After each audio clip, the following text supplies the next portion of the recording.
All right, everyone, we're here with Ryder. We're doing another live loop with you, checking out some of the remixes from the contest.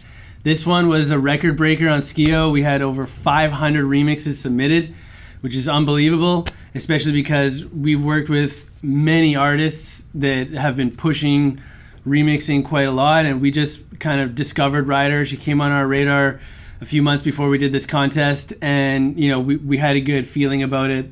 There's something about that song that just makes you want to like take it in a new direction and experiment with those vocals, and that's exactly what you guys did. So today we're going to sit down and listen to a few of the remixes from the contest with Ryder, and she's going to give you her own feedback.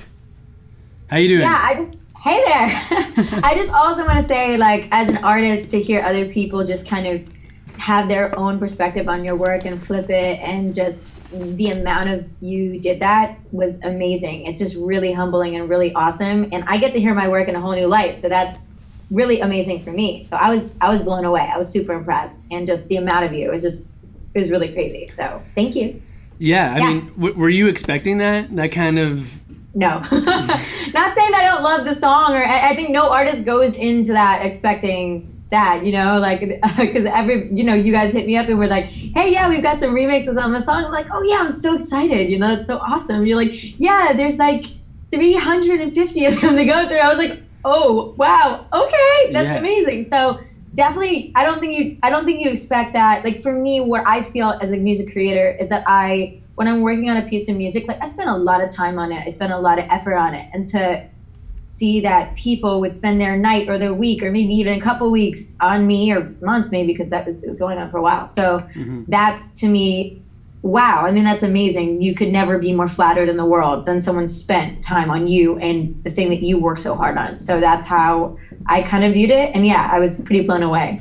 So yeah, absolutely. I mean, with a contest like this, there isn't some big release on Ultra Records, or you get to play Tomorrowland main stage as the prize of the contest. It was purely, we think this is a great song, we think this is a great artist, you know, and there's an opportunity for people to learn and get creative and collaborate, and we saw like record-breaking levels of engagement. It was insane.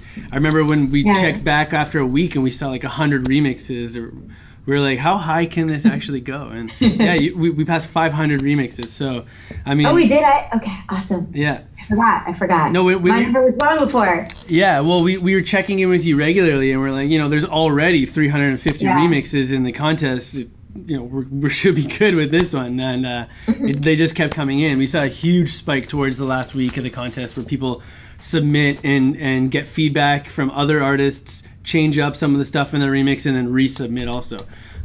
So, you know, maybe people can take some of the feedback that we're giving them today and make those improvements either in their next remix, or even try to make some changes to this one if they weren't happy with it. But there were some really great ones, and I think the most surprising thing was the level of feedback that we got from our own community asking for more tracks like this. You know, we were a little surprised also, because a lot of our times we're trying to get out there and spread out into different genres and different markets in different countries, and to have somebody that's kind of like in our own backyard that just is great quality songs. And this is even an old song for you, right? Like when was the original? Yeah. It was 2 years ago, actually. So this was my first release ever, and I think it's a really special song. I mean, I think we felt that then. I mean, that was what kind of started my career going off and doing so well, and to have that happen on your first song is just really special. And with this one, and I think with every song I've done, it's been very unexpected all the way through, the love that we've received. And we put it out, and right away we started getting a ton of traction on it. And 2 years later, to see that many people still love it, I think it's just, it makes me feel awesome. I mean, it's a great song. I love it. So, but you just really never know. It's one of those things. So yeah, it's interesting. I mean, quickly before we jump in and start listening to some of the remixes, it's interesting to hear you talk about it like that, how you were even surprised when you first put it out about the love it was getting, and to see it 2 years later have people come back and say like, wow, this is a great track, I love this vocal, I love the attitude and the vibe and the production and everything about it. There's a lot of kids in our community even that, you know, when they're working on a song and they're putting everything into it, they think that, you know, if they just had that one song that blows up and takes off, like then they're laughing, you know, then their career's made. And it's not quite like that. God. You know, and you don't know either. Like, you never know. Like, I mean, before I put this one out, I swear there was one or two others that we eventually put out second and third, and I could have sworn that people were going to react to another one like that. You know, I didn't expect it on this at all. Like, first one. to me, it was just a really great way. I thought it was really fun. I love this record. I thought it was a great way for people to get to know me, but I definitely didn't expect the reaction. I think it's music is subjective. Like, no matter what I think, people have their own opinion. So it's like, I think great songs stand the test of time. And that's not saying me directly. I think any song, I think, like, if you love a song by a major artist or a pop artist, or even, you know, an artist who didn't have the shelf life, but the song stood the test of time, like, to have your song be something that people come back to and really like. I mean, I think that's the goal. Yeah. So, like, quality over quantity sometimes, but yeah, just put your all into it. And it could be like, you could do in a whole album, and then it could be the 11th song that you came in and wrote and didn't think too hard, and like you were at a party last night and something happened. Yeah. And that's the song that like everybody's like, oh, I connect to it. I was at a party last night too, and something crazy like that happened. You know, like, so you never know. Yeah. Awesome. Okay, well, I think there's lots to talk about. I mean, we have a really interesting guest because she is a songwriter before really getting into a lot of this stuff. The electronic world is also something that sort of Ryder's involved in, but likes to really stay focused on the art and the reasons why. And I know because I had a little bit of a chat with her before we started this call. So we're going to go through a few of the remixes and then get her perspective on things, and then also talk a little technical details about how some of the remixes might be able to be improved for next time. So Ryder, let's jump in here. The first one that we have from the list was an artist called Tenebrek. This is the Future Bass remix. This is going to be the first one we listen to. We heard a lot of Future Bass remixes, and this guy from Romania just, you know, crushed this one.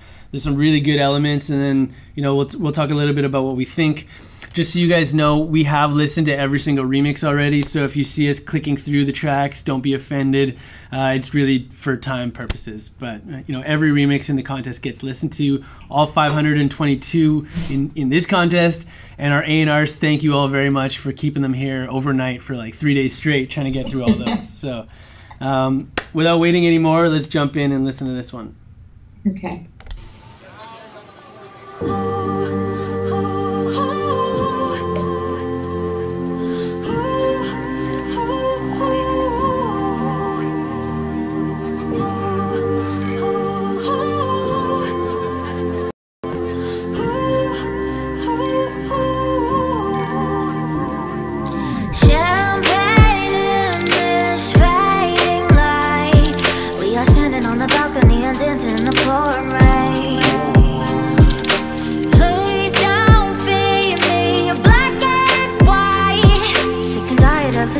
I wanna know your shade of gray. Hollywood, the land of stars. Shattered dreams will break your heart. Draped in jewels to look the part. It's my anthem, it's my anthem. Crystal glasses, chandeliers. Cameras flash at big premieres. Welcome to the new frontier. Can we get some? Can we get some? Someday you will look back on this ride. Top of the world, we're finally living the life. Taking it in, 'cause lightning never strikes twice. Pour me a drink, looks like we finally arrived. Spotlight coming down like a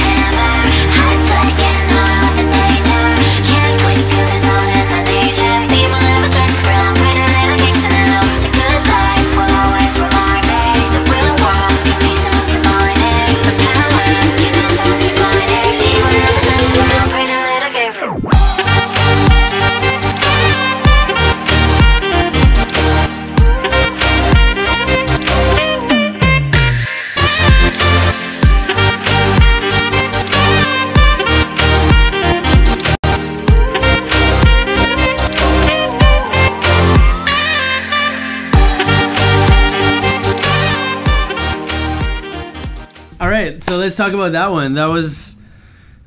There's some really crazy shit in there. Like, I was not expecting the horns in that drop. Everything. I love jazz. I love horns. I love brass instruments. So that's a huge sell for me. Yeah. I love that stuff. Any way to cross over with electronic and organic music is just grade A. Yes, we love it. Yeah. Yeah. I think that's like one of the things that I always get drawn to when I hear some like one of the remixers. They either record their own vocals into the track, or if they play some instruments and add like live instrumentation. Sometimes it's drums, sometimes it's even a bass line, something simple. But I think whenever you can take an opportunity and get creative that way, it comes through in the remix. Like we hear that, we notice it. It's not just the same old samples and stems just kind of rearranged. It's actually adding something new to the track. So the horns, I don't know if they were MIDI horns or if they were recorded in, but I agree that brass sound is not something you typically hear in like an electronic track or even in like a future bass track like that. So really creative, really nice melody and groove to it too. And the stereo imaging, like one of the things that we get in the studio here is with the subs and the big system is feeling that energy and the tension kind of build up to that drop, and it really like carries you all the way. And I think Tenebek executed perfectly there in terms of the vision that he probably had, because it makes us feel something here. Really unexpected too. I like that when it strikes me. I think there's in the electronic space, there's just so much. There's so many people. So I think any way to make yourself stand out, especially I think just go organic. I mean, I think that's always just the way to just stand out from the fray. I think it was a great choice, honestly. Yeah. All right. So just, getting back to the feedback really quickly.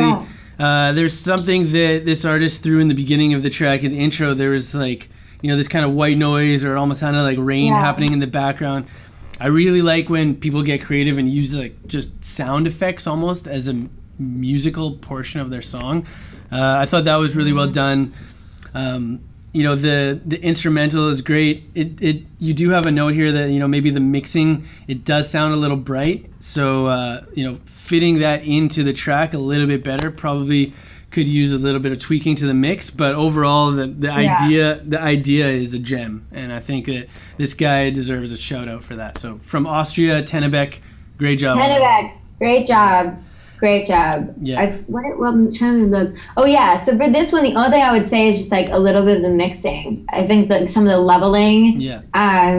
It's so hard because I think that a lot of times someone's creating the whole thing and their ears are just so attuned to hearing everything. So sometimes there's other people that are mixers. Like this is all community, so I'm assuming from that angle. So me even like. Sometimes I'm listening and I can't quite get the leveling right, or I don't quite know why these 2 or 5 or 6 things aren't working together sound-wise the way I want them to, in terms of like, I want the vocals to peak out more, I want this to peak out more. So I always just like use a mix engineer or a master engineer, because I think that that's just a great way to get your work sounding a lot more just polished. And it's somebody else's perspective. Like we always say, it's like perspective. So if you're in something and you're not even realizing maybe a vocal's too loud or a part's too loud because you love it, and it's just you spend a million hours in the studio, sometimes having a mixer come in and just be like, oh, I love that sound, but just to make sure everything else is leveling out the same way, so it's standing out still, but still like appropriately lined up. So I feel like a little mixing on that, but really great. Love the jazz. Love it. So good. Yeah, I mean, you bring up a good point, which a lot of people, whether they can't afford to have somebody else come in and mix or master their tracks. Totally. Even at that point, bounce out a version pre-mix and send it over to some other people to listen to in their systems and ask for their feedback. Or if I send stuff to my friends all the time. I send mixes that people do their mixers to my friends. I'm like, what do you think? Are you grooving to this? Is something too loud? Does something bother you? Yeah. I always think it's good, just like, even if they're not a music person, like if they say, like, people still know, people get it. Like, we think they don't because we're in music, but they still say like, hey, the energy's slow, or hey, this. You'll get so much from talking to your friends who don't do music, and a bunch from your friends who do music also. Yeah. Cool. Well, it's good to know that, it's part of your process. It should be part of a lot of artists. You know, getting a fresh set of ears is important. Even our partner Swivel, who you worked with like way back. Yeah, Swivel is a mixer. That's his job, right? People who are professionals at the very top. Yeah, he's the best. They call him the 808 Whisperer. I didn't know that nickname. Have you ever seen him drop that? I think I knew him before he had that nickname. Yeah. Well, it was Swivel. I call him that, but I'm trying to get it to catch on. So let's do this. Love it. Love it. Yeah, like people at the very top, they get a independent set of ears to check in on that track at that process point and make sure that it is what it could be and it does your musical piece justice. If it's not mixed properly, it could really impact how people perceive that. So and by the way, this is not like a criticism at all. Like, I've worked with so many producers, and I've worked with I've worked with a lot of big DJs as well in the past, and I think that people don't realize that so many people don't mix their work. So many people have other people mix it. Excuse me, I'm struggling over here. A little cough. But yeah, so many people have that. Like, you're talking the top people who produce. Like, they're just produce. They're DJs known for production, and they, without fail, have other people mix their work. So it's not at all criticism. It's just saying that like a fresh set of ears is the best thing you can do for yourself and your audience. I always think. Yeah. So. Sweet. Yeah. Okay, so we're going to move on to the next one, which is we got Cool and Naked from Germany. I know that's an interesting name. I like the name. Yeah, I like how they spelled it too, cool like that. I think this is going to be an interesting one because a lot of times we play remixes and people hear them and like, holy shit, that's really good. And, we look for some really great remixes to play in these sessions, but we also try to find ones that we think could use that kind of feedback and that level of improvement to make it those great remixes. And I think, Cool and Naked had a lot of really great stuff in here, but there's something about this one that we want to really try to give you tips on how to take it to that next level. So let's jump in and listen to this pop remix by this German duo. All right.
That was pretty good, hey? I like it. Yeah. It had almost this soca. It obviously has a tropical. It has a lot of the beginning's very tropical. But then I think it was the pre. Just back the pre. Kind of this almost soca moment. And I think I would have loved to see, because obviously soca music, even though obviously tropical music's very big, like that soca take and almost a little of Latin style too in there. Like it's a just little not reggaeton very, almost. So it's just not super common. I would have loved to see, because I love it. I think that's one of the best things about the remix, and I like that in general about music. So I would have loved to see just a really crazy drop that probably had to do with soca or had to do with tropical, but especially the soca stuff. I thought it was really an interesting choice and different than what's out there maybe. When it comes to a remix, I think there is a point where you can sort of leave off from the song and kind of do something crazy and drop, or have your own moment, because this is your moment to shine on the remix. You guys hear that? Ryder herself, this is her song, and she's even telling you the remix is your moment to shine. And it's funny because trying to find that balance as a producer who's making a remix, it isn't always super obvious. It's not. A lot of people go crazy right away, and then you're like, that doesn't sound legit at all. Like you just smash a bunch of ideas together without really thinking it through. It felt like without trying to do the original track justice. And I don't think that's the case in this one. I think instead, this one did the original track justice like hell. Like that was a really great remix, but it felt like it was playing safe. Like everything. Yeah, I would have loved to just see him go crazy with what he had already kind of brought to the table. Exactly. Whether it's maybe even the second drop you're holding it off for, but at some moment in the track where you do go crazy and you let it go all the way in that direction and you take it somewhere special, as opposed to kind of just playing it safe. I think the tropical vibe worked really well with these vocals. The mix was really great. The energy was there.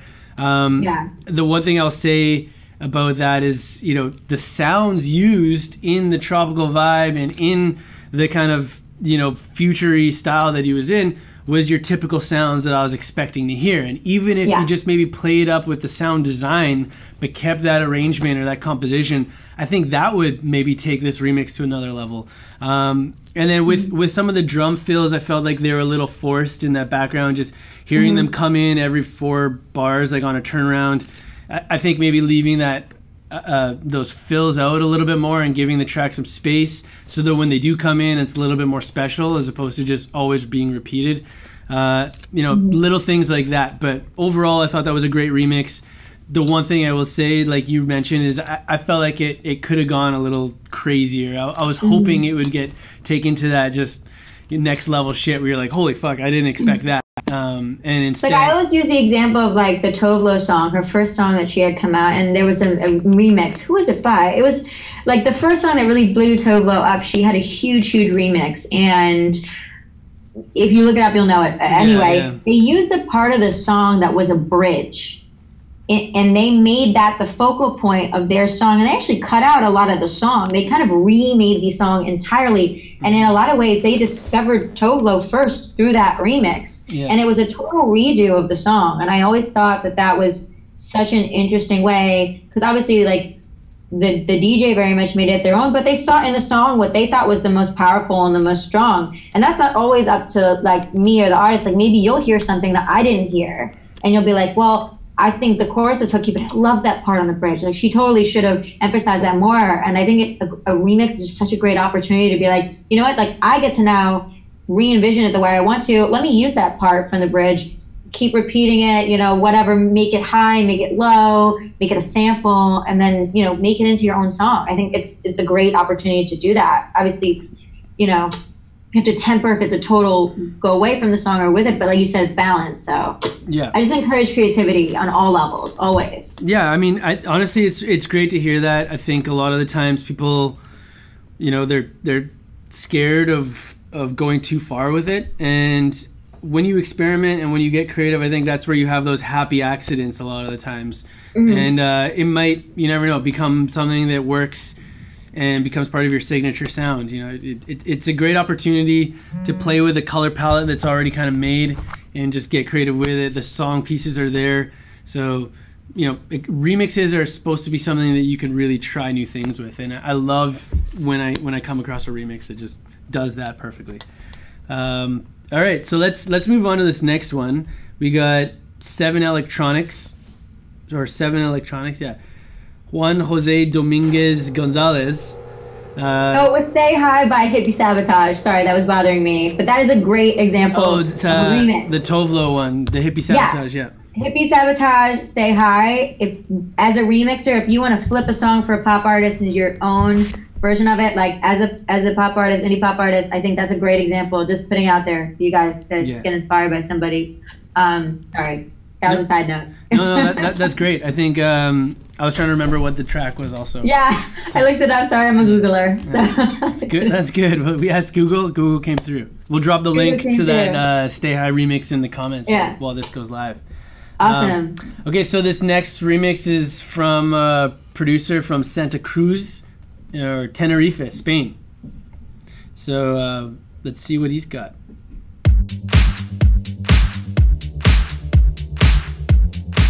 So this is a progressive remix.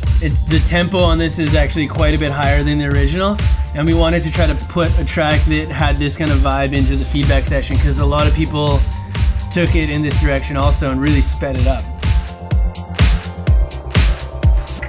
Champagne in this fading light. We are standing on the balcony and dancing in the pouring rain. Please don't fade me, you're black and white. Sick and tired of the typical, I wanna know your shade of gray. Hollywood, the land of stars. Shattered dreams will break your heart. Dripping jewels to look the part. It's my anthem, it's my anthem. Crystal glasses, chandeliers. Cameras flash at big premieres. Welcome to the new frontier. Can we get some? Can we get some? Someday we'll come back on this ride. Top of the world, we're finally living the life. Taking it in, 'cause lightning never strikes twice. Pour me a drink, let's let me finally arrive.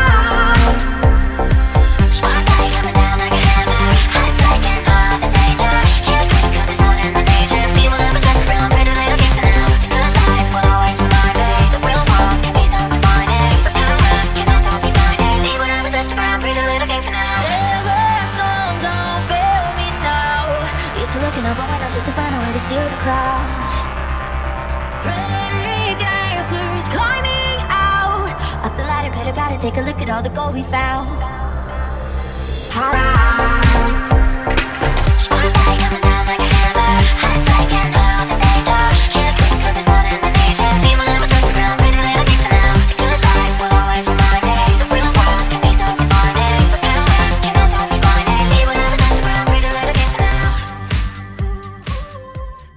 I mean, the sped up thing was great. I think it's cool. I think it's like reinvention. It kind of had almost this like European sound to the production. Yeah. And then as the song goes on, it turns kind of very like 80s, almost Euro, which I really, really liked. It's really, really fun. Yeah. I like that. It's exactly it. Like usually, if I'm butchering anything, by the way, like just ignore me. Ryder doesn't know what she's talking about. I don't know what I'm talking about, guys. This is my opinion, unsolicited. Yeah. So. Yeah. You're only able to make an original song that good, but then have no qualified opinion on the remixes. So. Well, my language is probably not as strong as maybe somebody else's. So sometimes I say stuff. Yeah. And just bear with me, guys. I think we'll be okay here. Okay. But I actually agree with what you were saying, which was, the speed. Sometimes when people speed it up, you have to be careful. The vocals can get all like Mickey Mouse when they're a lot faster than the original. I think I sort of felt a little uneasy about how fast the tempo was in this. It's like more than 20 or 30 BPMs than the original. It feels like it is at a good pace. So I feel like a tip there would be maybe spread out some of the verses so that when one ends, you have a little bit of room before you jump back into the next one, because otherwise you just constantly have this like really quick vocal. But it didn't overdo it for me, so I think it still worked. And one of the things that I think worked about it was this like 80s vibe where I was like, felt like I was going to like it creeps up. Yeah, like it just all of a sudden I realized like I'm going to a nightclub in Berlin, and this is gonna be a good underground nightclub. Yeah, exactly. Back in time. Yeah. Loved it. And I think it was a really good execution of that. If this artist was going for that vibe, he killed it. I don't think there's too much there, but the mix, dealing with the vocals at that speed and still having a kind of like reverb that comes through and not going too Mickey Mouse with them is a challenge. And I think you did it about as fast as you could go in that case. So I would say also I liked the emphasis, like two things. I liked the emphasis on the piano at the beginning. I really thought like, and as I said, anytime to go a little organic, like having that moment was really super nice. And about speeding up and just about speed in general, especially with vocals, like, with me, sometimes my vocals are a little behind the beat, or like any singer will sometimes like for just to get a certain aesthetic across, we'll kind of like go behind the beat, go in front of the beat, have different rhythms. So when you're making a remix and you're reinventing the beat on that, just you have to bear in mind that that producer made that beat for the artist who sang it that way. So just whatever you're doing, bear in mind timing, because even if something is in time, even if your time signatures are right, because there's a vocalist there who was catering to a different beat, you just have to be super, super careful about things being in time, always. Yeah, I think that's a really good point. A lot of the times when we hear people make their remixes, there's something that just stands out as it's clearly not in the right timing. And, you know, I love when you can create a swing and a groove by playing with things. Not having everything super quantized like it typically is in electronic music is refreshing. And I actually loved that about the original track here, Pretty Little Gangsters. Like, it had a really nice swing. The vocals were in a pocket.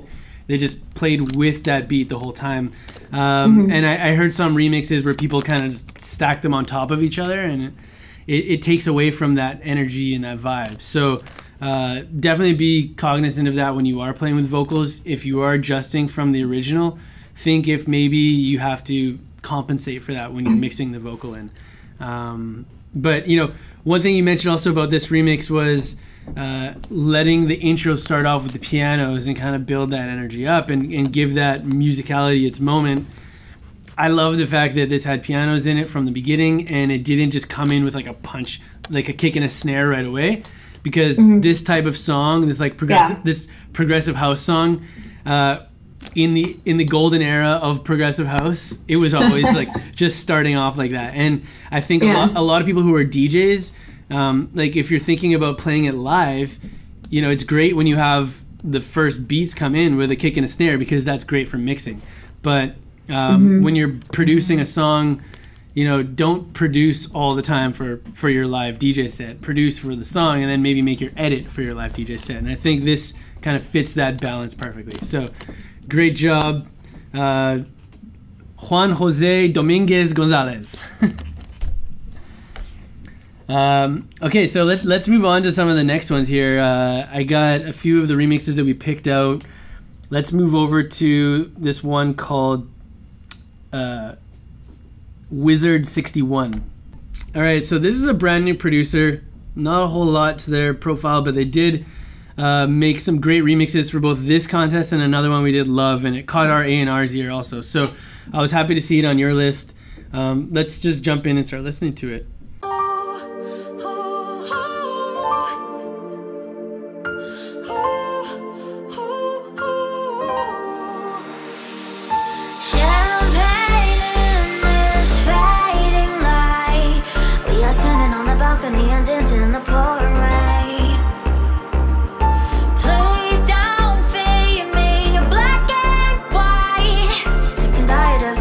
I wanna know your shade of gray.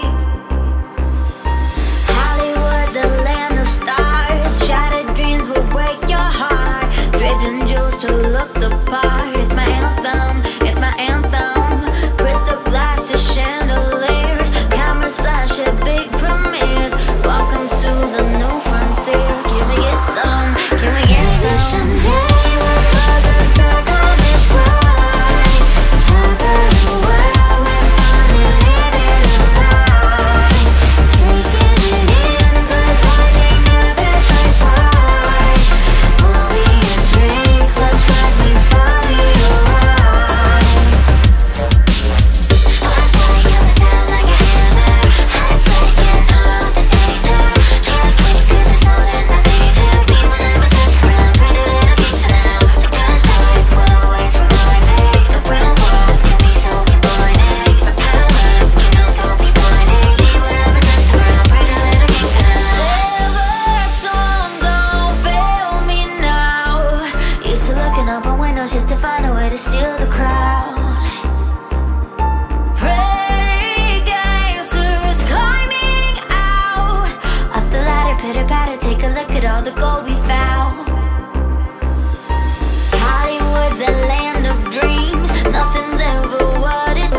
So, you know, I think this is a great example of one of those remixes where less is more.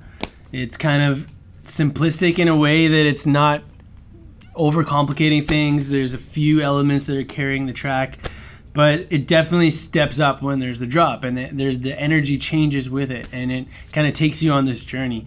So I really liked how the track started, and then by the time the drop came, this big kind of like boom pop vibe that was really edgy, kind of kept it in that place where I really liked that balance between pop and kind of this more aggressive sound. I would have liked to maybe see it change up a little bit more throughout the track, but and it's kind of the same comment as one of the remixes we talked about before, where it felt like it may have been playing it a bit safe, but overall, like, it's solid job on the remix, on the fact that it wasn't too crazy, and it did keep a unique essence about it and still do the original justice. I think, you know, in terms of the mix quality, there could have been some improvement with the drums just sort of taking over a little bit from the vocals in the drop. I like how it really had that bounce to it, but it felt like it was swallowing the vocal a little bit. So maybe they're a little bit too bright or too present. I'm hearing it on my system. Of course, check this out on different sound systems. But you know, for a guy that looks like he's just beginning, you know, this is a really, really solid remix, and I'm excited to hear what else comes from this artist, Wizard. I loved the intro on this. I just thought it was really, really nice, really professional, really well done, especially for somebody who's clearly, like you said, like just beginning. I mean, it doesn't sound like someone who's just beginning. I'd say, once again, timing, especially through the verse. Timing was a big thing on this one. You just got to make sure whatever you're doing is lining up with the vocals. And it's also possible to push the vocals a little bit. Like, if you feel like you want the vocals to be in time, like, play around. Like, see if you push the vocals a little, does that help? If you change the beat a little, does that help? If you automate a little rather than just doing everything in time, that could help. You know, there's a lot of options to do. I also thought in the drop, where I think it's on the post-chorus, this song has a pretty long post-chorus. Yeah. So I kind of heard the same production being done again and again on it, which, like, is natural because it's a post-chorus and you would think just do the same thing. But because of the length of it, halfway through I might have changed it up and gone to something else just to grow it and do something a little bit different from there, so it was a little less repetitive. But really, really good, really good. If it's just starting, I mean, I can't wait to see where this artist, like, artist and DJ goes, kind of stuff. I wish I was that good when I'm starting out. That's unbelievable. I definitely agree with you about that. I think I mentioned it in my comments. I was hoping for it to maybe change up a little bit more throughout the track. In the second drop, it just felt like it was very repetitive. I kind of left it going to that point. And I remember listening to this earlier and just kind of thinking that it was basically a repeat of the first part of the track again. So a lot of people, you know, they're not quite sure what to do when it comes to the second drop. Sometimes it's a matter of taking something out and then seeing if there's another creative idea that comes to you that you can add in, as opposed to just jamming more things in for the sake of it for the second drop. Dynamics are everything. Yeah, I will say that. Like, as an artist, as a listener, sometimes we think we have to throw sound at somebody to make them listen. But one of the best things that I think I ever learned was the use of silence, or the use of, like, kind of pulling back the sound. Yeah. Like, you'll even hear sometimes after a chorus, you'll hear, like, a major label artist or a major artist just kind of, like, have 2 seconds of silence, or right before a chorus. Like, not everything needs pounding sound. So if you pull out, you find your impact is a lot harder when you come, and it's just dynamics, you know? Yeah. So. Yeah, absolutely. And I think that's something that a lot of people are catching on to, especially in, like, future bass. They're using negative space a lot more in songs. And you don't always need crazy drums or a lot of sound, you know. So don't be afraid to kind of pull things back a bit and see what it sounds like. I definitely like that tip there, that piece of advice. So that's always now become my default when I'm working on something, as opposed to try to just continually add until I like it. I actually pause and say, wait a minute, maybe there's already something here that's conflicting with what I want to try to add. So let's start removing things until I'm really happy with what's at the core, and then start adding from there again. And then less is more. Yeah. Less is more. Some of the best songs ever created had three different sounds in them in a vocal, you know? So always pull back, you know? If you think that sometimes the answer when you're throwing more stuff on it is not to keep throwing more stuff on it, try taking stuff out, and you might find that you end up with a different direction, you know? Not saying specific to this song, you know, just that these are more like general comments that come up as, you know, as we go through. As we go through it. Let me stop right there and actually talk about that from your perspective. Yeah. I know that comes up a lot for us. We're always, in almost every feedback loop, we're saying like less is more. It sounds like one of those, you know, typical like corny bits of advice, but it's actually true. And how do you find it from your perspective as a songwriter, as a vocalist? Do you ever catch yourself trying to, you know, get too crazy with your lyrics or with the meaning of the song, or sort of overthinking things, and then you realize once you simplify, it actually becomes more clear, more easy to get out? Like that was a big thing for me, a very big thing for me. I think like if you're a creative, and if you're like a little bit of a creative weirdo, which I certainly fall into the category of creative weirdo, and like I told you at the beginning, we talked about this before we were on air, but I grew up doing poetry. So my background comes from being, you know, a pseudo weirdo in like the kind of like literature style of doing it. So yes, doing lyric content that was very lyrical, let's say, that was something I always did. And in a lot of ways it benefited me. But I think as it makes you, it makes you a better writer. It makes you have more things to say and have more kind of tools at your disposal, but kind of knowing when to hold back. And also sometimes people just want to hear what you have to say.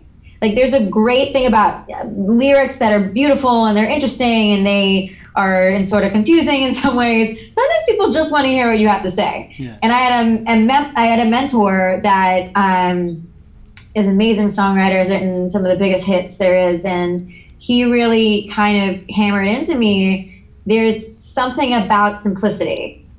And, you know, having an identifying character in your song, like not everything needs to be a million different things. Like sometimes you're focusing on one thing. You have about 3 minutes to make somebody understand your point. Yeah. So especially in a chorus, like simplify, simplify, simplify. Yeah. The biggest, best songs, most of the time are simple. So if you're somebody who's complicated and, you know, likes to be clever and tends to do that, I fall under that category. I'm guilty of it. I can pretty much guarantee you're already not simplifying. So like trying then to come back at it and be like, I want to be a little bit more simple. You're not going to lose anything. Yeah. You're just going to gain probably more of an audience and more people who actually maybe get what you're saying and aren't so complicated, like confused by everything. Yeah. So yes, simplify. I have to do it to myself all the time. Yeah. So let me ask you about your process when you're sitting down to actually write lyrics. And it may tie into this, it may not, but like, for example, the producers, a lot of these guys, myself included, I fall into this category. I spend so much time adding all of the tools, getting all the plugins, getting all of the programs and my instruments and, you know, my palette, so to speak, that sometimes when I'm actually trying to get creative, I find I have way too many options and too many tools at my disposal sometimes. And also too many sounds in your head at that point. Yeah.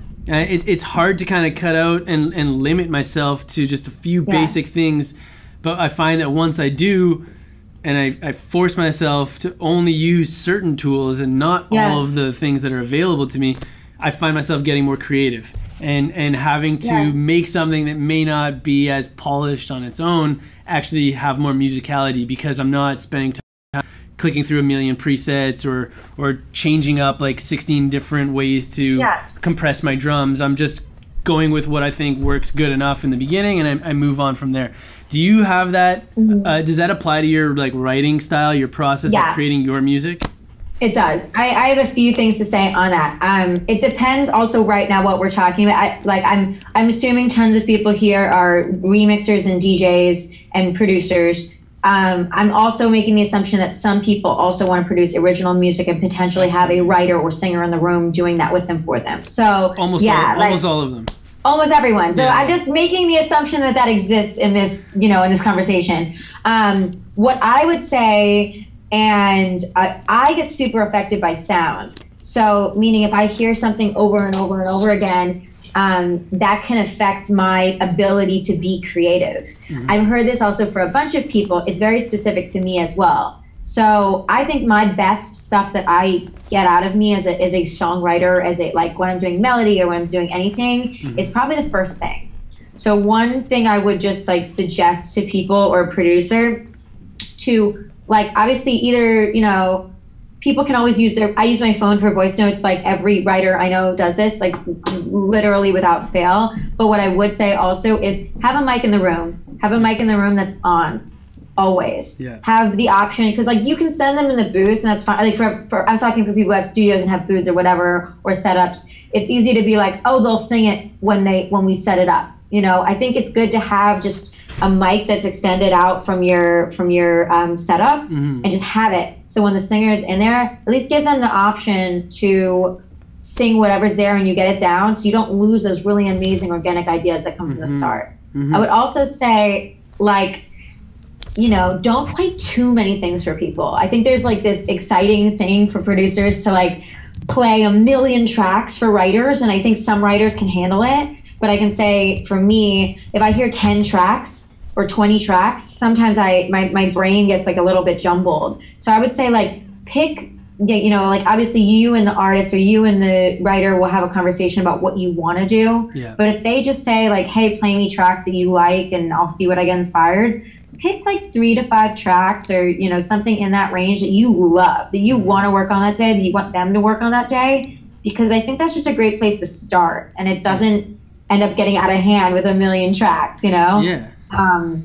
Those are my suggestions. And the creator, I know I've heard this from a lot of producers who also write, that it's 2 different heads, and that's okay. Like I wouldn't say that, like, you know, sometimes I think people can feel discouraged if they're creating the track and then by the time they've created something, they're tired and they can't make the song. Like, it's very possible to be a songwriter, but you have to give yourself a chance, you know? Like if you're, you know, hammering away at a track for 4 hours and then you want to be a writer, I can guarantee you if I was doing that, I would never be able to write a song like that. So I would say make a great track, you know, like do that, go have lunch, go hang out, maybe make it wait for a day or 2 or a week, who knows, and come back, and then come back to it with fresh ears and come back in as a writer.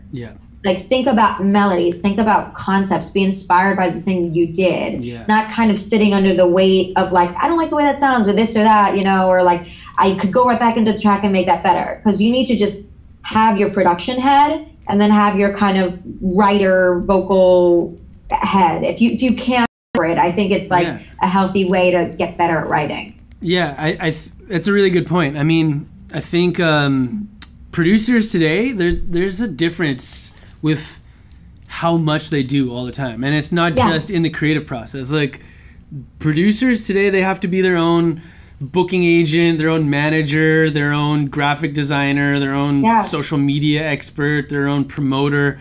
Then they have to write their own bios. They also have to write their own music, right? Like be patient, take your time, give yourself a break. Yeah, exactly. And separating those things out definitely helped me. I know a lot of artists that, and one thing that you mentioned actually, like having your mic on, just recording in the room without pressure, you know, to like hit record and get that one take out, so you can just kind of be free to get ideas out and not lose that one really great creative idea when it does come. To me, that's like separating, you know, moments to be creative and experimenting, and then moments to get a little more technical and dial in the production. And you know, it's beneficial if you can give yourself a time and a space where you're in one mindset and you just focus on that. And maybe that's just sketching out ideas for songs. Don't worry about finishing the track. Don't worry about building the intro and the drop and the outro and the pre-chorus and the breakdowns. Just focus on one part of the song and get a creative idea out. And once you're happy with that idea, then move on to the next step. Or do chords. Honestly, the best songs in the world. The best songs in the world. Any song that's a good song. I learned this like when I first started writing, songwriting in general. I think I was like 15 when I learned this lesson, maybe. Like 13, something along those lines. But a producer of mine told me, he's like, if it sounds good on a guitar or a piano, it's gonna sound good when it's produced. And so like, I feel like don't sacrifice a song for production. Like when we're talking about songs that last, I think that that's a really important lesson. Like if you sit there and play the song on piano that you've just made with that artist or whatever, and you're like, wow, I really love this song, you probably have something really good on your hands. So I think you don't need to go crazy. Like, you know that you can produce, put some chords down, be in the moment with your writer or producer, add your ideas, and then later on come back and produce it. And they can even be there and give you feedback or anything. So. Yeah. Another suggestion. No, I love it. I hope these are helpful. I don't know. This is just stuff I've learned. Well, you've learned from experience, obviously. I mean, you have great songs. So I think it makes perfect sense to me, and I like that. I like that tip where it's kind of like, if your track can sound good on just a simple chord progression and somebody singing it, or the idea in its very basic form gets people feeling something and moving, well, then you know you have something there, and you don't have to rely on a bunch of bells and whistles and fancy production to make the track good. You actually have a core concept and idea that is good enough to stand on its own, and everything else from there, if you do it right, can just add to that. It's not compensating for it. So if that makes any sense, I think that's a really good tip, and I'm excited to see if people will apply that to their remixes and their productions. Yay! Yeah. Good job. We got one good tip out of this thing. No. Oh my God. Okay. I hope you get one. Yeah. Okay, let's jump back into the remixes. I got one queued up here. So basically, we got Jordan Burroughs here from the UK. This is another pop, kind of electro pop remix, and we're just gonna jump right in and listen to it.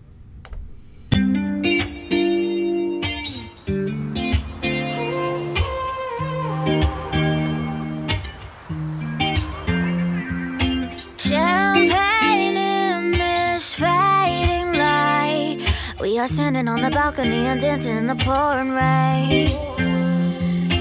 Please don't feed me, you're black and white. Sick and tired of the typical, I wanna know your shade of gray. Hollywood, the land of dreams. Nothing's ever what it seems. Holy water, make me clean. Can we get some? Can we get some? Crystal glasses, chandeliers. Cameras flash at big premieres. Welcome to the new frontier. It's my anthem. It's my anthem.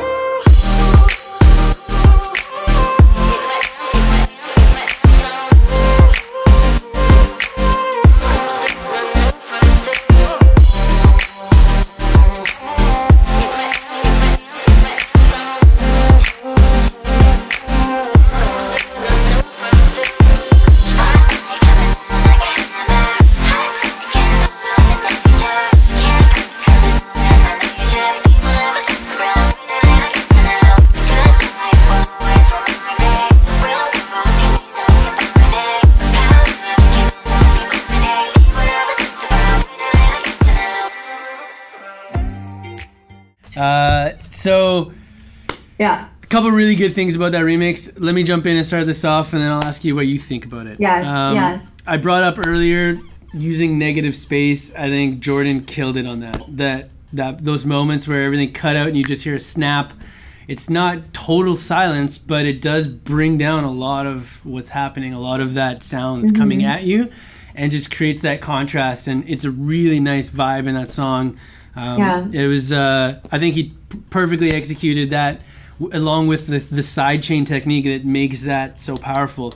You know, I don't know exactly where his attack and delays are on that side chain, but like it was perfectly executed. So, you know, great job on that. The use of, you know, getting that kind of idea and those techniques that are really popular right now with Future. You hear that a lot in Flume tracks, Louis the Child, you know, a lot of what's kind of trending right now, so to speak, uses those techniques, and I think he applied it to this remix perfectly. The other thing that I'm going to give him major props for is, if I'm reading his description right now, he put his own twist on the arrangement. Every instrument was played by him except for the lead vocals from you. So yeah, exactly. Like, amazing. That's like fucking props. Organic all the way. We love that. Yeah. I love that. I love the fact that I can just hit play and listen to a track and then afterwards be like, oh shit, like, you know, that guitar. He did everything there.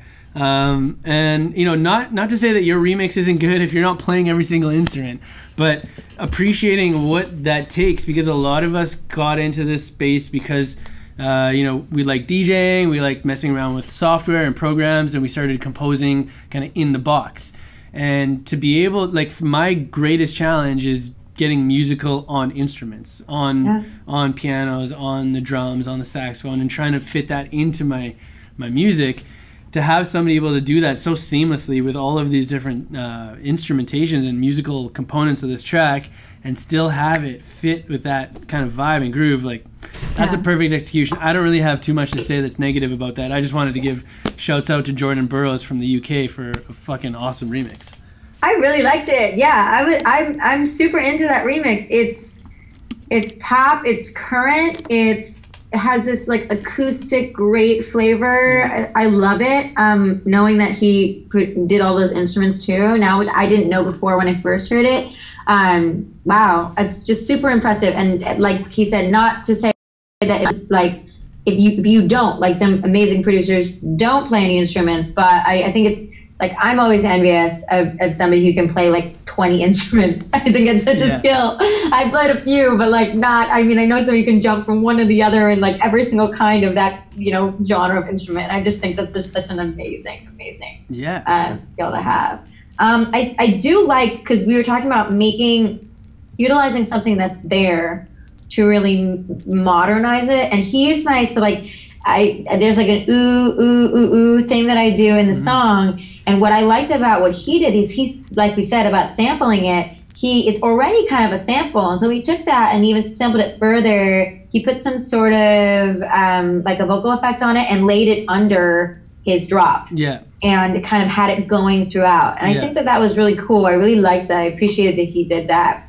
That was a comment I wanted to make. Yeah, so I think, you know, again, like if he maybe came into this saying, I'm only going to use the vocals and I'm going to build the rest of the track, it forced him to get really creative with how he's using the vocals. And I heard that too, the resample of that little like ooh. And I think at one part he even dropped the pitch down so that it came in and it was kind of this like low, deep and, you know, vocal. And that's something that we hear all the time. Like when we go through hundreds of remixes in a row, it's funny how many times you'll start the remix and you hear the vocal just pitch drop and it comes in and every track starts to sound the same. And he used that technique in a way that made it not feel like it's just repeating what other people are doing. So, well, people also, I think a common thing about vocal dropping, and I've even done this with my writing and things that I'm doing on an artist perspective, is I think it's very common in dance music to drop down extremely low. Like I think that Latch on Disclosure does that. Exactly. There was like a big wave of this 80s kind of style coming back, and everybody was doing these super low, you know, one kind of drops. And I think that that's now people think that is the standard. And I think that that's just something, it's a great effect. I just think everybody's using it and you want to be really original. So I think dropping down to create some diversity, but also kind of like to kind of almost get a harmonic feel going or just a different groove. Like the high when the oohs is like very uppity and then the down is kind of like a little sexier. So there's a way without bringing it so down to a robot kind of very masculine sound, but there's a way to bring it down where it's still smooth and sexy and it still feels in that space. So I would just play with pitch. Like you don't have to go from like A to Z. There's so many places in there that you can kind of mess around. So yeah, I think that's a great comment.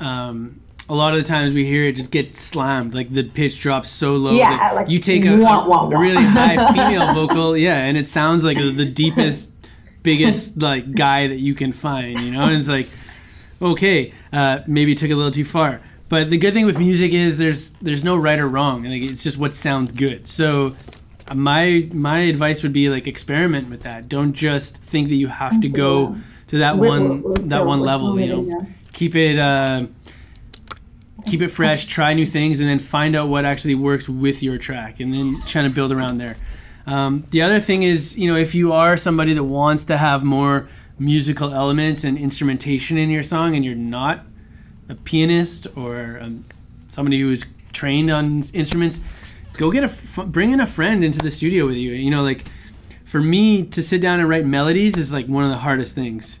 unless I'm in that mindset where I'm fully turned my creative taps on and the melodies come to me, it's something I have to force myself to like sit down at a keyboard for like half an hour jamming out on like the simplest thing until it starts to evolve. And I know, for example, my brother, who's the CEO of Skio, he's like an amazing guitarist. He could sit down at a piano and just start playing. I would always just call him in and say, like, what do you think of this? And in a few minutes, he would write something better than I could do in a few hours. And I would I'm classically trained, and I can't do free, like that kind of free, I hear it, I play it thing. I am so envious of people who can do that. Yeah. I cannot do that. I've sort of tried here and there, like even now I still keep thinking that it's a skill that will just come to me, but it has not. So I wouldn't say don't be debilitated, because when I was younger, I would be like, oh, like this person, they can play, they hear it, they know what the chords are. That has nothing to do with your ability to songwrite or be a great producer or any of those things. Like being aware of that stuff is really good. And then call a friend, phone a friend. Even as a producer, like phone a friend. Literally, but I have producers all the time who like, I have writers who I co-write with, and they'll come in and they and the producer, and this is a writer, this isn't somebody who's a producer, but they can hear chords like that. Yeah. And they'll literally sit there with the producer and they create together. So always bring someone in. Collaboration, like always. Exactly. That's the name of the game, right? Collaborate, help yourself by bringing in somebody that might have skill sets or might have something they can add to your project, and then just be confident in what you bring to the project, and you'll probably be surprised with what comes out of it in a good way. Like wiki your favorite songs. Like take your favorite songs, maybe more in the pop space, but also probably in the dance space. I don't know how that stuff works in terms of Wikipedia, but I would say look up your favorite songs. You'll find under the writer category and producer category, there's probably about anywhere from like 4 to 10 people on those records. Yeah. So it's just a good example of how like the biggest records in the world, they're collaborating. Like at every level, collaborate. Yeah. Awesome. I love it. Okay. There's another artist that was on your list that was also on my list. It's Okii, O-K-I-I. Oh, yeah. I've seen this artist submit to a few different remix contests. Always crushes it. So, I know that Okii works really hard on his tracks, and he submits early, takes feedback, improves them. I see the resubmissions come back in.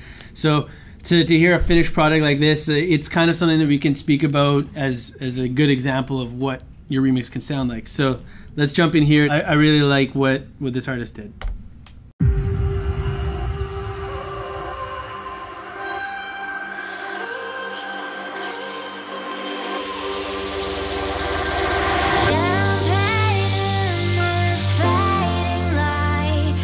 Standing on the balcony and dancing in the pouring rain. Please don't feed me, you're black and white. Sick and tired of the typical, I wanna know your shade of gray.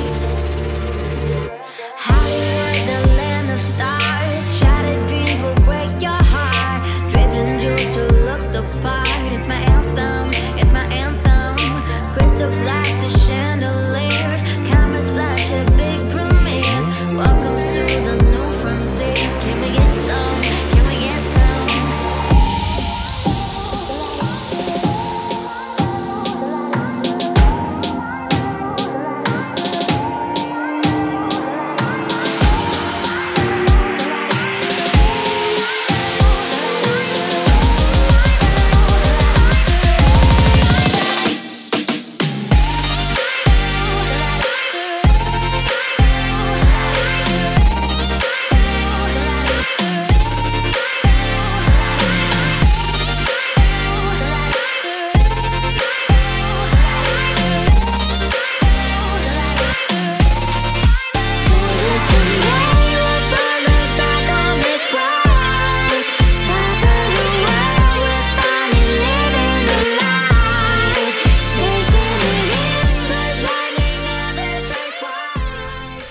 All right. I was grooving out over here. I really, really like that one. Yeah, I think that was one of my favorites in the contest, honestly. When we heard that come in. Yeah, I remember one of our A&Rs, Dan, when he spotted this, he was like, shit, we might have a winner here. But that was when there was only like 50 remixes, not 500. So, but there was a lot of really good stuff that this guy did. You know, even from reading from your comments that you sent over earlier, you can hear right away from the intro that this is going to be a big one. You know, you can hear the subtleties, like using a little bit of white noise and using textures to kind of fill up the sound when all of the instruments aren't there, but you still want to create that sense of energy. The build up just like had me going. Like I'm ready to go out now. You know, like that kind of build up is like, all right, turn up for this shit. The structure of this was great. Yeah. Like the build, the drop, and also I thought like the originality. Like it's hard in this space to do something original, especially as a kind of what is it called?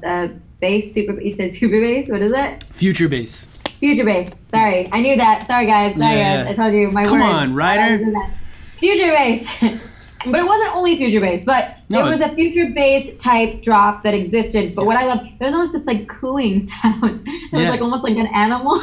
There was like some of these kind of just like world sounds that were being used that I just loved. I thought it was great because it was kind of like coming through the future bass, and then all of a sudden like I guess you found one of my high vocals and then was kind of, you know, using it after the bass would go down. I really liked that. Like it was really, really cool. It made it really fun. It was a really different take on future bass. So I liked it. I thought that was really cool.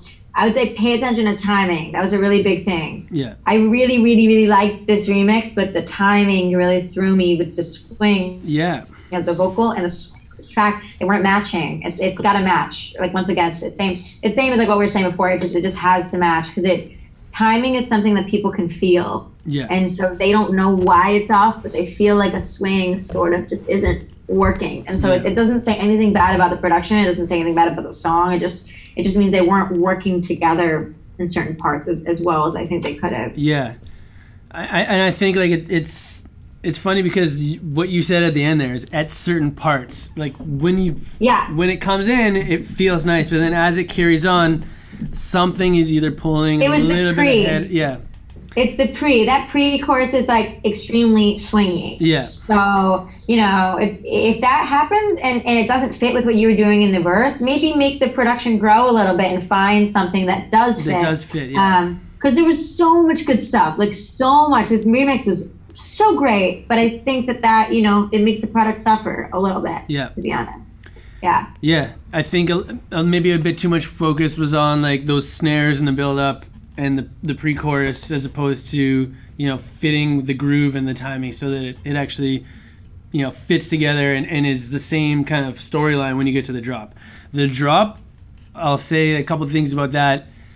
Also, use of negative space there was pretty great. The little like wooden knock where everything else kind of cuts off. There's like a close off, and it just has this really nice kind of percussive effect with it. I like the kind of like stuttery synth that followed it. There's reminded me of some of the greatest like future bass producers. That's stuff that's like really out there right now. But I kind of wish that it changed up a little bit more in the second drop, and we didn't play it out here in this session, but you know, changing it up and maybe playing with the timing of those kind of percussive elements in the second drop would just maybe add a little bit more character to the song. So don't be afraid to kind of, you know, use what's working and then keep that, and then change up some of the other things as you move through the track, and not just stick to the same stuff that you had going into the first drop. But overall, I mean, that was one of the greatest remixes that we heard from the beginning, and you know, we needed to play it out in this session just to make sure that it got listened to. I was dancing right now. You saw me. So I thought it was interesting for somebody to take this and do deep house with it. They obviously sped up the vocals and the tempo to match that kind of vibe. And yeah, like let's check out how they do it, because a lot of times deep house is a genre that is a tough one to get right, because people, they sort of tend to stick with what's, you know, your typical deep house stuff, and if it's not already at that tempo, you can find yourself bringing the energies in conflict with each other. Like deep house is supposed to be kind of like nice and vibey and groovy and you know, kind of get you into that zone. But if you have a vocal that you're speeding up all the way to match that, it doesn't really help tell that story a lot. So I'm interested to see what Waste did on this one. Let's take a listen.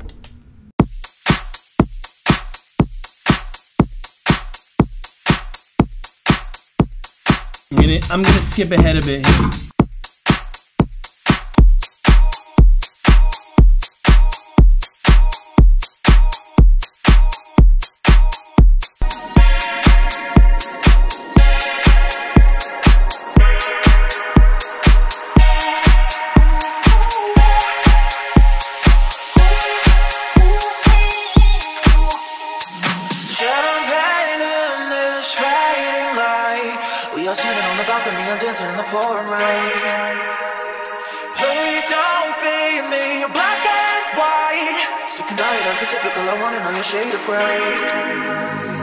Hollywood, the land of stars, shining dreams will break your heart. Ripping news to look the bar. It's my anthem, it's my anthem.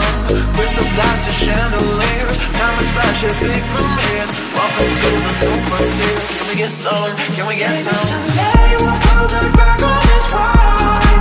Top of the world, we're finally living the life. Taking it in, but fighting our best race twice. Hold me a drink, looks like we finally arrived. Spotlight coming down like a hammer. Hot second on the danger. Can't wait 'cause it's not in the nature. People never turn to real pain and then I take the now. The good life will always remind me. The real world can be so combining. The power can also be blinding. People never touch the ground, pain and then I take the now. Silver songs don't fail me now. Used to looking out my window just to find a way to steal the crowd. Pretty gangsters climbing out. Up the ladder, pay the ladder, take a look at all the gold we found. Hollywood, the land of dreams. Nothing's ever what it seems. Holy water, make me clean. Can we get some? Can we get some? Crystal glasses, chandeliers, comets flash at big premieres. Welcome to the new frontier. It's my anthem. It's my anthem. Someday we'll go look back on this ride. Okay. So I have like a few like initial comments. Yeah. So production-wise, great. Loved it. Awesome. Yeah. I thought it was actually a really, really fun, really great, very deep house, but it still had that kind of 80s throwback thing. Really, really well done. Awesome, awesome production. So what I would say sometimes when you're pitching vocals is you have to just be very aware of the tenor of somebody's voice when you're pitching vocals. Not everybody's voice pitches the same way. And I think you need to also choose where the song is, like the key of the song and the pitch that you're making the song around based upon sort of where that vocalist is sounding right. Like, for example, I know probably what my voice should have sounded like, but like, I guess because of my dynamics, I have a lot of highs in my voice. And I notice that throughout, like even like if I listen on a different speaker, I notice that each speaker will pull, like if I listen on like just out on the phone, the speaker pulls out my highs in an interesting way. So, you know, voices have dynamics. You know, we look at these kind of drawings of the people's voices. So you can see, so I see in the verse, it just, the changing of my vocal, I think just didn't like, I wish it was better for you, but it just didn't do that kind of deep house, really nice sound. It kind of sounded like a boy rather than this sexy man, which I know is kind of the vocal quality that needs to happen in deep house. Yeah. I thought it was good on the chorus because I thought my voice with what, I guess the pitching up or whatever you did there, that did work. Yeah. Just the verse, it just wasn't quite doing what I think it should have done. And that's also just me as a vocalist, like the vocal dynamics of my voice. So. Yeah. Well, I think there's a lot in what you just said, so I'm gonna try to maybe touch on a few things. Yeah, sorry, I just like went off for a second. No, that's great. I mean, it's nice to hear it from the vocalist, right? Like, as a producer, especially when you're not working with the vocalist, it's the remix. He's getting the stems, right? So it's not like he's talking to you and saying, okay, what do you like? Do you like this? Not. Where, you know, I think it's important as producers when you're working with a vocalist on an original song. Yeah. It's a shared vision, right? You're really a lot of the times maybe even trying to execute what's in that artist's head. As the producer, it's your job to get that out. And of course, you can get creative in different types of collaborations. You have more or less room to take it in your direction, but of course you're trying to make sure that the artist you're working with is happy with the product and happy with their vision that's in their head. When you're doing a remix, you have a little more creativity, more flexibility to take it in whatever direction you want. But like we said earlier in this video session, this feedback session, you got to make sure you're doing the original track justice. And when you take something and you're just pitching down the vocals, I would try to make sure that at least I'm maybe throwing in vocals at the original pitch as well. So you kind of have a reference of like what the original vocal maybe sounded like. When the whole thing is pitched down, I might listen to this and know that it's not the original pitch, but also I probably would have thought it was a boy singing the whole time also. Mm-hmm. And one thing you mentioned is like that deep house vibe usually has this like sexy male vocal thing going on. And this didn't quite get there. It's kind of this like awkward teenager male. I didn't get there for you, sorry. Yeah, I didn't get the sexy male that I was hoping for. Because there's a really big, and I don't remember the name of the artist, and I am limited in my knowledge, by the way, of deep house comparative to other people. So I will fully admit that when I'm saying this right now, and probably people are going to comment in like, I know exactly that song. How does she not know it? But there's a big song by Britney Spears that a major deep house artist did. It's super pitched down and super low. Yeah. And it was a really popular song for him. I had having nothing to do with the artist. I just knew that was like a remix that super known by the artist. I don't remember the name of him. He's huge, and that's awful of me, but I'm sorry. But what I would say is also like remix for different purposes. Yeah. You know, like with that, you know, and obviously with this, we wanted you to be creative and stuff like that. But I guess in the future, just when you're, you know, if you want a remix for an artist and you are saying pitching to a label and you want it to be an official remix, I wouldn't do too much pitching down, because a label's going to have trouble using that remix in any way, because it's going to be hard for them to use it at radio. It's going to be hard for them to use it in connection to their page on Spotify or any of those things. Mm-hmm. So, but if you're doing something super original, like we said, if you're going to be creative, just be creative, you know, like in terms of like that guy didn't care what Britney Spears' voice sounded like originally. He completely brought it down and made it low and sexy, and like it's almost unrecognizable, except that obviously you this song, like it's a really famous song. So that's what I would say. Yeah, I think that's a really good point. It's like kind of, and it's funny because even in this contest, it kind of goes against what we're talking about, which is I encourage people to even enter a remix contest and get creative purely just for their own fun, you know, whether they care about winning the contest or not. Sometimes, you know, it's a great way to just get access to high quality vocals, high quality stems, and maybe work in a genre that you're not usually doing, you're not familiar with, you're pushing yourself in new ways. And it doesn't have to be about winning the contest or making the original artist like happy with it, so to the point where they're ready to release that track and make it official. And if that's the case, then fucking, you know, go nuts, go wild, try things out, and as long as you're happy, that's what's important.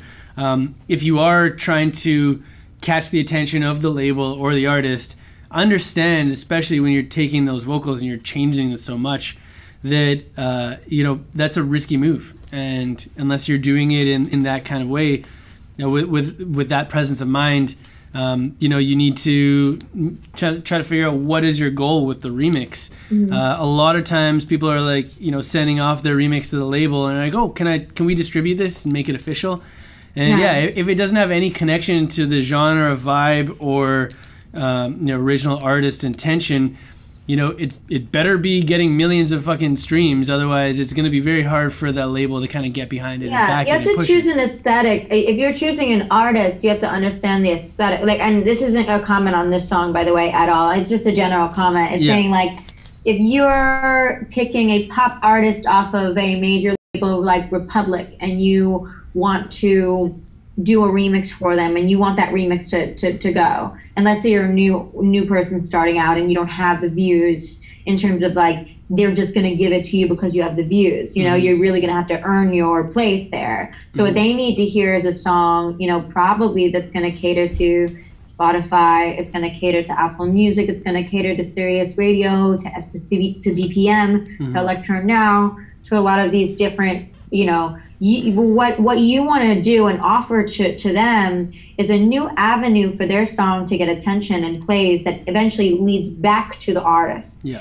If you're taking something in a hugely artistic direction, which remixes allow us to do, and they actually create artist careers for other artists. So it's like one of those things where it's like, if you want to be creative and go ham, there's a lane for that too. It allows you to be essentially utilizing someone's work with their permission, all those things, and permission isn't super important to get, by the way. Yeah. But then going off and doing your own thing and creating a fan base off of somebody's, you know, like a new vision of something. So there's nothing wrong with that. It's just, I guess, when you're paying attention to labels, it's just important to think about how you're benefiting that artist, because the only way a major label is going to probably give you a shot is if there is a way to benefit them. Yeah. So that's what I would say. Yeah. Just understand what everybody's interests are, and are you really serving that? And if not, well, then don't be disappointed if the answer is no, really. Yeah. Or just go your own, like, and if the answer is no, just be like, I love my remix, go ham, and like put it out and get people to listen to it that way. I'm sure that Deep House artist was not complaining that like everybody probably doesn't even know that's a Britney Spears song, you know? Well, there's plenty of examples out there where like the remix just blows up and either makes a remixer's career and then they turn into more of an original production artist. By the way, Mike Posner, Sajib wasn't, I mean, I didn't know him before, but what I heard from people who worked with them and at the label was that he was a pretty unknown name. Yeah. And he elevated what was there to a new level, you know? And so he became a huge DJ and producer based upon that. So being big or small doesn't matter. It's just the quality of the work, and if you want to bring something to a new level, bring it to a new level. But you know, if you want them to use it, you have to kind of bear in mind, you know, what their interests are, like we were saying. Totally. So. Yeah. Well, on that note, you know, this guy wastes going and taking into deep house, you know, props. That's, you know, pretty brave. I think pitching down those vocals, it's always a risky move, and if he's happy with it, you know, I think it's a pretty solid remix for what it is for deep house.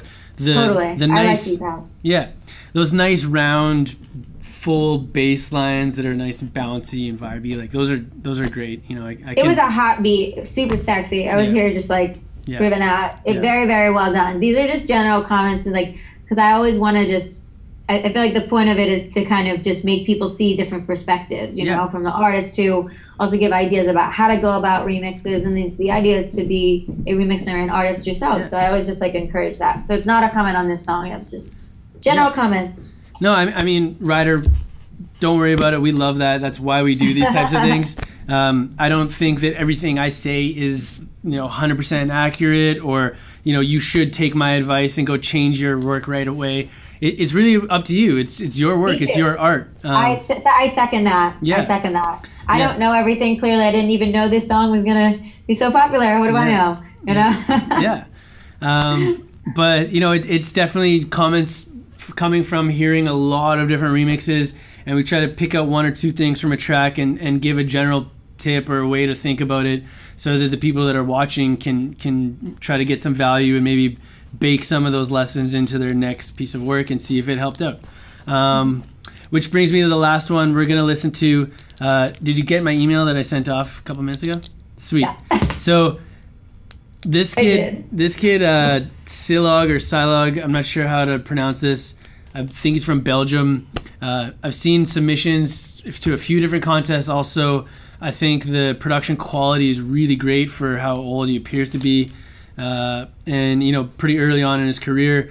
I think these kind of like mixture between some pop and edginess with sort of like what he calls chill step, you know, the sort of like vibe that he's consistently putting to the tracks is something that I really like. So if you guys are on Skio, check him out.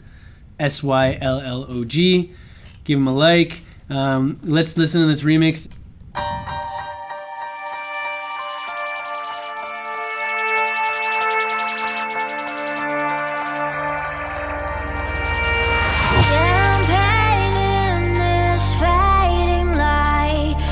Standing on the balcony and dancing in the pouring rain. Please don't Sick and tired of the typical, I wanna know your shade of gray. Hollywood, the land of stars, shattered dreams will break your heart. Dripping jewels to look the part. It's my anthem, it's my anthem.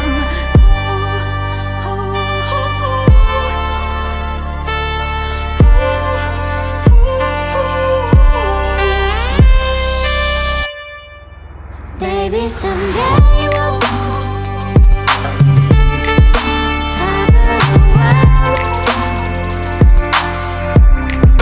taking it in. Pour me a drink, looks like we finally arrived. Spotlight coming down like a hammer, hearts breaking all the danger. Can't avoid it 'cause it's not in my nature. People never turn around, pretty little people now. The good life will always remind me. The real world can be so confining, but power can also be blinding. People never turn around, pretty little people now. Silver song, don't fail me now. Okay, what did you think of that? I really liked it. I love this kind of Bond character that it has to it. I'm a big 007 fan. So, no, it goes back to kind of like using organic sounds. He had a sound that sort of sounded like a trumpet or some sort of brass the horny instrument. sound in the back, yeah. Yeah, a kind of horn. But it was interesting as it kind of like, I think it went like a few times, but as it went to the last one, then I realized it was an electronic sound and it wasn't actually a real horn. So it was this like really interesting, cool transition. I really was surprised and really, really liked it. That was really, really nice. And just great overall, great timing. The chorus, the dropping out of the vocals. Yeah. You can drop vocals out. It's totally okay. Yeah. I'm not offended as an artist at all. But I just think it kind of trailed off a little just like tiny bit awkwardly. Yeah. So yeah, you just want to make sure maybe you're using a fade to take it out, or just making sure you hit on a syllable or a part of the word or part of a phrase that doesn't feel awkward. Yeah. Or even shorten it, like don't use half a phrase, use 2 words, so that's kind of, I think that was sort of where I stood on that. But I mean, the sound was great. That was my only thing that kind of threw me a little bit. Yeah, it's funny. I picked up on that too. Basically, having that vocal just kind of abruptly end like that it did 2 things for me. One, it kept me interested. I was like, oh, like what's he doing with the track? And I don't know if this is me as a producer, and I'm sure the 65,000 artists that are on Skio right now can agree with me that when producers listen to music, it's different, right? Like you're dissecting all of those layers. Yeah. It's like when my sister or my wife listens to a track, it's just like, okay, this is the whole song at once. For me, I'm going dissecting layer by layer. There's the keys, there's the drums, what's the stereo imaging like, what is that horn sound, is that a synthesizer, or is that an actual brass instrument, and all of these things. And so when the vocal just kind of cut out, I was like, oh, is he going to play with that? Is he going to come in and stabs? How is it working? And then I realized it was more of just like a technique to create space in that part of the drop, which I really like the vibe of that drop. And one thing that you just mentioned could be a way to like make it work a little bit more, so you don't feel that kind of like awkward moment. Either finding that syllable or putting a little bit of processing or an effect so that it kind of closes off that vocal, either with a filter cutoff or a reverb or a fade. Yeah, exactly. Just fade is your best friend. When in doubt, fade it out. Right? Like it's interesting. Like I think that maybe would have helped the flow of that drop a little bit more. But things that I really liked about that track, the fact that he didn't feel the need to come in with just the kick and actually keep it in. Like the kick would come in and then pull out, and then it was only once every 4 that you would hear it. When the kick was introduced, and then it kind of started carrying the beat. You didn't feel the need to bring the drums in too early and make the whole track happen. It sort of evolved to that point naturally, and with those like in the background. He once again, like we said before, utilized it as a sample, which is very smart. It's very good. That was very sample-y, sample worthy, and to see many people feel that, I think I even hear it now. I'm like, oh yeah, that is a great sample. You know, like so great, good job on noticing that. I didn't notice it when I first did it. So wait, we did sample it. We did sample it in the beginning. Grade A to my producer. Yeah, exactly. And then one other thing I really liked in there was the simple, like not too crazy, but still had those like syncopated hats, the trap hats. It just like brought a lot of different vibes together and made it work. So I'm really stoked on this kid and hope to see more remixes coming from him. And you said he's grown, like you've seen him grow from different remixes he's entered. Yeah, so I'm pulling up his profile. He's got 3 remix contest submissions to Desiree Dawson, Ryder, and Love. All of them are some of my favorite vocalists we've ever had on the platform. And you know, I could tell like his vibe. He's really kind of pushing it each time. Some of the tempos are like just way up, and he's working at halftime. Like the whole production, his BPM is maybe 184 beats per minute, but you don't hear it like that. That's all in halftime production, and he's like really kind of creating space for the effects that he puts into these tracks. And you know, they're not all perfect, but it sounds good. And to only have 3 tracks and all of them kind of be on our radar, it speaks volumes, because we pick these out of 500 plus remixes, right? So you know, I'm excited to see what comes and more artists like this. So props to Silog and Ryder. Thank you for working with us. And thank you for having me. This was so much fun. I loved doing this and kind of getting to analyze with you too. Yeah. As well. Yeah, it's awesome. You know, everybody's schedules are crazy. We were hoping to get this done while the contest was actually happening. I know, yeah. But it didn't work out, and you know, it's nice to be able to still get you back here and show the artists that we are listening to the remixes. And you know, it inspires you to see so many different people get creative with your original song, and we got a lot of amazing feedback from people who loved remixing this and just getting the opportunity to work with such a unique and interesting sounding track. You know, if we could follow up with something in the future, I'm sure we'd make a lot of people happy. And to see the level of engagement, you guys, like 520 remixes. We've had major artists work with us on Skio and not break the 450 mark. So yeah, we had like 3,700 entries or something insane. Yeah, and like in more than 100 countries around the world. So you know, props to you guys, the creators, for jumping in and being brave and trying some new stuff. And you know, it gets listened to, it gets heard, and if we can help you guys grow, that's what it's all about. And by the way, like so many, like something amazing for me is that a lot of actually you guys have reached out to me. Like people write to me. I check everything. I check, you know, I would say Instagram is probably one of the best ways, because you know, also it's like our generation, I'm on that probably the most. But like, no, seriously, people have written me, they have messaged me, they have liked something, they've commented, they've, you know, and I see my messages and we chat, and I'm so thankful for everybody to be a part of it. Awesome. Also, like, I didn't know how to contact everybody. You know, I was so kind of overwhelmed emotionally when I saw how much came in, and I actually like posted to, I guess whoever follows me. But I posted to everybody to like what I was feeling, and I was so thankful in that moment. I actually put that on my Facebook. So if you want to just see Ryder being super emotional, you go to my Facebook. But yeah, like follow me on socials, hit me up. Talk to me, ask me questions. Like, I mean, we're all in the same community. So connect with me, please. And I guess leave the links below for them to do that. I don't know. Yeah, we'll drop your social links in so people can connect with you on other platforms. And the other thing I will say is, you know, you have a Skio account. We built one for you. And we can set it up so that you can message people easily and connect with a lot of the creators just through the Skio app even. Awesome. And, you know, it'd be awesome to have you back and do something in the future. So I would love that. I'm so flattered, guys. The remixes were so amazing. I'm so blown away, and it was so fun getting to like chat with you guys, because we've chatted a lot, but we never got to like meet kind of face to face. So this is a really cool way to get to do that together. So yeah, totally. Thank you. Awesome. Collaborate, don't compete. Collaborate. Yeah. Collaborate. Always. Yeah. Awesome. Okay, well, that brings us to an end. We've done a pretty long session. We didn't get through a whole lot of remixes, but super late. We went deep. It's dark there. It's super late. Super late, yeah. And it's time for us to leave the bunker in Vancouver also. So all right. We'll catch you guys next time. Thanks again for joining us, Ryder. And we'll talk soon. See you guys.